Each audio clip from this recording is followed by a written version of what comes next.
Est-ce que votre passé familial vous empêche d'entreprendre?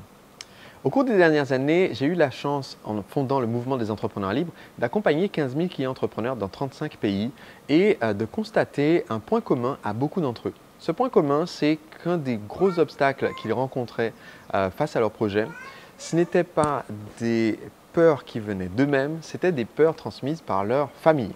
Par exemple, mon client Erico Rocha recevait souvent le conseil de ne pas se lancer et les appréhensions de sa famille parce qu'en fait, son grand-père s'était lancé en tant que chef d'entreprise et non seulement avait eu des difficultés et fait faillite, mais en fait causé la quasi-faillite financière de l'ensemble de la famille. Les difficultés financières du grand-père en fait avaient traumatisé 2 générations après lui et en fait créé une peur d'entreprendre.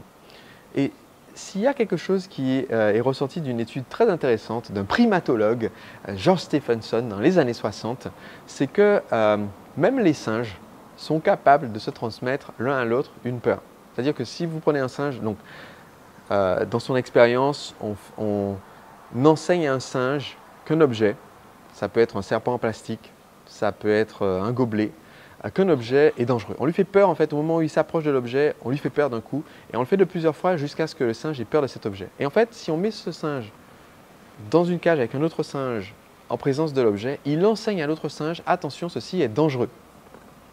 Et en fait, il semble que nous n'ayons pas entièrement éliminé de notre ADN ce trait de notre passé de primate et en tant que parents, en tant que grands-parents, en tant qu'amis, en tant que frères ou sœurs, on a tendance à vouloir communiquer nos peurs aux autres pour leur bien. Et c'est une bonne chose dans certaines situations. C'est bien si par exemple, je suis un grand frère, j'ai 2 jeunes sœurs.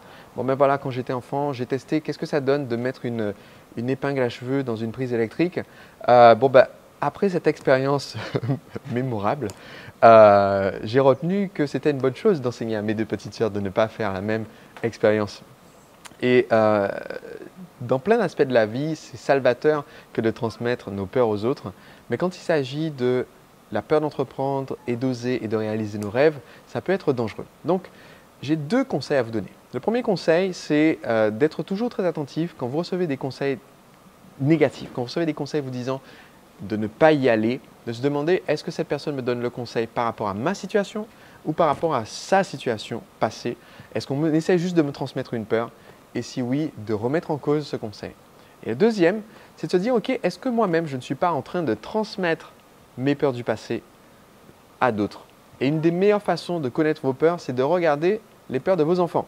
Si vous avez des ados ou des enfants qui sont déjà adultes, eh bien, si vous observez ce dont ils ont peur, parler en public, se mettre en avant, lancer leur propre projet, être leader dans un groupe, eh bien, peut-être que vous allez découvrir que c'est une peur que vous leur avez transmise et qu'il est temps d'avoir une petite discussion intergénérationnelle pour éviter que ça continue de se répercuter d'une génération sur l'autre.